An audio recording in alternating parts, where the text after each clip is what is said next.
जय श्री राम मित्रों। रावण पुत्र अक्षय कुमार क्यों मारा गया? अक्षय कुमार का वध नहीं करना चाहते थे हनुमान जी। क्यों? महर्षि वाल्मीकि द्वारा सदियों पहले रचे गए महान हिंदू ग्रंथ रामायण में उन्होंने ऐसे कई प्रसंग वर्णित किए हैं जो रोचक एवं रहस्यमयी भी हैं।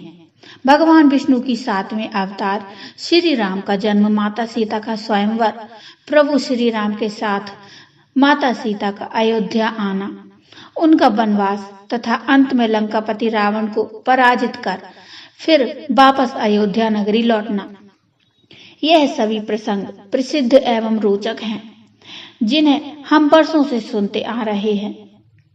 इस महान ग्रंथ ने हमें महान देवी देवताओं का स्मरण कराया है।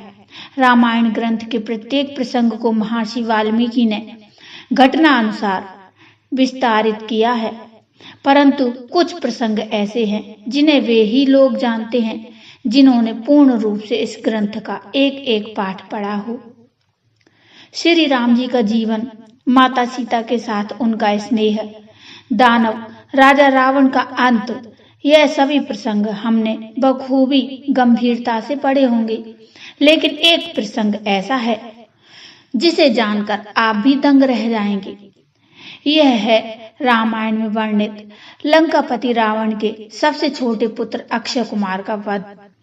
अक्षय कुमार लंका नरेश रावण की सबसे छोटी संतान थी, परंतु इसके बावजूद उसमें कई देवी देवताओं के समान शक्तियां थीं। ऐसा माना जाता है कि उसकी वीरता देवों के समान थी। रावण की सेना में सबसे बलवान योद्धाओं में से एक था अक्षय कुमार। वन में रावण द्वारा माता सीता का हरण करने के पश्चात जब श्री राम को यह मालूम हुआ कि उनकी पत्नी लंका नरेश रावण की कैद में है, तो उन्होंने माता सीता को वापस पाने का निर्णय लिया। लेकिन वे किसी भी निर्णय पर आने से पहले चाहते थे कि उनकी ओर से कोई महारथी उनका संदेश लेकर रावण के पास जाए, लेकिन कौन जाता? उनकी आंखों के सामने एक विशाल समुद्र था जिसे बिना किसी माध्यम के पार कर पाना असंभव था। ऐसे में कौन था जिसके पास समुद्र को लांघकर दूसरी ओर लंका जाने की क्षमता थी? वे थे पवन पुत्र हनुमान। पवन देव के आशीर्वाद से वे आकाश में उड़ सकने की शक्ति रखते थे। इसके साथ ही हनुमान जी अपने शारीरिक आकार को एक पहाड़ से भी ऊंचा कर सकने की दैवीय शक्तियों से भरपूर थे। अंत में श्री राम का आशीर्वाद पाकर हनुमान जी निकल पड़े माता सीता की खोज में। सुनहरी लंका में रावण के महल के बीचों बीच थी अशोक वाटिका। सुंदर बाग एवं बड़े बड़े रसीले फलों के वृक्ष से भरा पड़ा था यह बाग। वहीं बाग की एक दिशा में राक्षसियों के बीचों बीच बैठी थी माता सीता। उनकी सुंदरता तथा चेहरे पर एक तेज को देखकर हनुमान जी समझ गए कि ये प्रभु श्री राम की अर्धांगिनी सीता ही हैं। वे उनके पास गए तथा माता सीता को श्री राम का संदेश दिया तथा यह आश्वासन दिलाया कि वे लोग जल्दी ही उन्हें रावण की कैद से छुड़ा ले जाएंगे। अब हनुमान जी श्री राम द्वारा सौंपा हुआ कार्य तो कर चुके थे, लेकिन रावण तक पहुंचने का एक माध्यम चाहते थे। फिर क्या था, उनके दिमाग ने एक जुगाड़ लगाई। वे बाग के वृक्षों पर चढ़ने लगे, फल खाने लगे तथा बाग की खूबसूरती को नष्ट करने लगे। यह देखकर कई सैनिक उन्हें पकड़ने तो आए, परंतु हर किसी का प्रयत्न बेकार गया। कुछ सैनिकों ने तो राजा रावण को जाकर संदेश भी दिया कि बाग में एक बड़ा वानर घुस आया है और बगीचे की चीजों को नष्ट कर रहा है।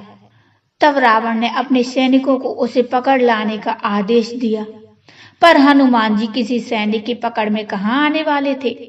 राक्षसों को सबक सिखाने के लिए हनुमान जी ने सेना में से कुछ को मार डाला और कुछ को मसल डाला और कुछ को तो पकड़ पकड़ कर धूल में मिला दिया। जो कुछ घायल अवस्था में किसी तरह से वहां से निकलने में सफल हुए वे रावण के पास अपने जीवन की भीख मांगने पहुंचे और उसे बताया कि यह वानर बहुत बलवान है, कोई भी राक्षस उसका सामना नहीं कर सकता। क्रोध में आकर रावण ने इस बार अपने सबसे छोटे पुत्र अक्षय कुमार को हनुमान जी को सबक सिखाने के लिए भेजा। आज्ञा अनुसार अक्षय कुमार अपने 8 घोड़ों वाले रथ पर सवार होकर हनुमान जी से लड़ने चल पड़ा। महर्षि वाल्मीकि द्वारा रामायण के इस प्रसंग को बेहद गंभीरता एवं स्पष्ट तस्वीर जाहिर करते हुए वर्णित किया गया है।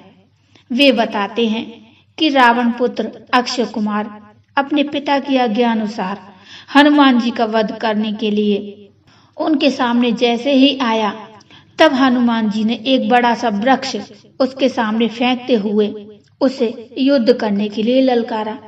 हनुमान जी को देखकर गुस्से से अक्षय कुमार की आंखें लाल हो गईं।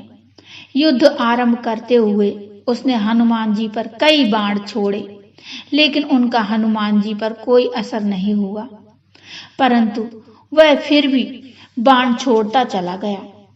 अपने शत्रु के इस प्रयास को देखते हुए हनुमान जी उसकी वीरता देखकर प्रसन्न थे।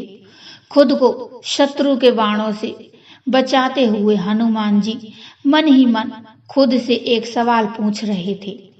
वे सोच रहे थे कि यह शत्रु बेहद शक्तिशाली है, यह एक वीर योद्धा है और ऐसे योद्धा को मारना क्या सच में सही होगा। किंतु अंत में उन्होंने यह फैसला किया कि धर्म के मार्ग पर कुछ भी सही गलत नहीं होता, जो धर्म है वही सही मार्ग है। अभी हनुमान जी अपना विचार दृढ़ कर ही रहे थे कि अक्षय कुमार का बल बढ़ता जा रहा था। अतः हनुमान जी ने अक्षय कुमार को मारने का निर्णय कर लिया। वह वायु की तेज गति से उसके रथ पर कूदे और उसे पूरी तरह नष्ट कर दिया। इसके बाद दोनों के बीच द्वंद्व युद्ध हुआ और अंततः अक्षय कुमार मृत्यु को प्राप्त हो गया। अक्षय कुमार की मृत्यु का संदेश जैसे ही रावण तक पहुंचा, वह हताश हो गया। यह उसके लिए एक बड़ा अपमान भी था, क्योंकि कोई वानर उसी के क्षेत्र में दाखिल होकर उसी की संपत्ति को हानि पहुंचा रहा था। लेकिन रावण ने फिर भी हार न मानने का फैसला किया। उसने तुरंत अपने पुत्र मेघनाद को दरबार में बुलाया और उससे उस वानर को पकड़कर दरबार में लाने का हुक्म दिया। रावण ने खास तौर से मेघनाद से कहा कि तुम उस वानर को मारोगे नहीं, बल्कि बांधकर मेरे सामने लाओगे। पिता की आज्ञा का पालन करते हुए शीघ्र ही मेघनाद रथ पर बैठा और हनुमान जी से युद्ध करने चल पड़ा। उसका रथ 4 सिंह खींच रहे थे। हनुमान जी ने जैसे ही मेघनाद को अपनी ओर आता देखा, तो वे बगीचे के दूसरी ओर भागने लगे। उन्होंने एक विशाल वृक्ष उखाड़ा और जोर से मेघनाद की ओर फेंका। ऐसा करने से मेघनाद का रथ टूट गया और वह नीचे गिर गया। मेघनाद के साथ आए अन्य राक्षसों को हनुमान जी ने एक एक करके मसलना शुरू कर दिया। राक्षसों को खत्म कर अब हनुमान जी मेघनाद की ओर बढ़े। दोनों में घमासान युद्ध हुआ। इस बीच मेघनाद ने अपनी माया शक्ति का इस्तेमाल भी करना चाहा, लेकिन इसका हनुमान जी पर कोई असर नहीं हो रहा था। अंत में उसने ब्रह्मास्त्र का प्रयोग किया।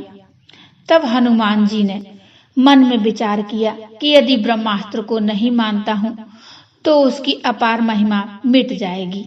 उसने हनुमान जी को ब्रह्म बाण मारा, जिसके लगते ही वे वृक्ष से नीचे गिर पड़े। जब उसने देखा कि हनुमान जी मूर्छित हो गए हैं, तब वह उनको नागपाश से बांधकर रावण के सामने ले गया। ब्रह्मा जी के एक वरदान के अनुसार एक नागपाश हनुमान जी को एक मुहूर्त के लिए ही बंधक बना सकता था, इसलिए वह घबराए नहीं। दूसरी ओर मेघनाद को लगा कि वह हनुमान जी को बंदी बनाने में सफल हुआ और बेहद प्रसन्न हो गया। किंतु हनुमान जी के दिमाग में तो कुछ और ही चल रहा था।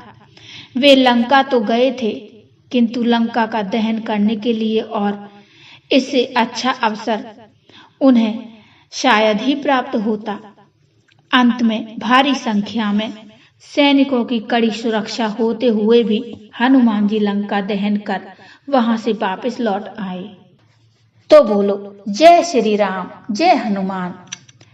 मित्रों, ये रामायण का प्रसंग आपको कैसा लगा मुझे कमेंट में बताइए। कमेंट में जय श्री राम अवश्य लिखिए। कथा अच्छी लगी हो तो लाइक करिए और चैनल को सब्सक्राइब कर लीजिए। मिलते हैं एक और नए प्रसंग को लेकर, तब तक के लिए जय श्री राम।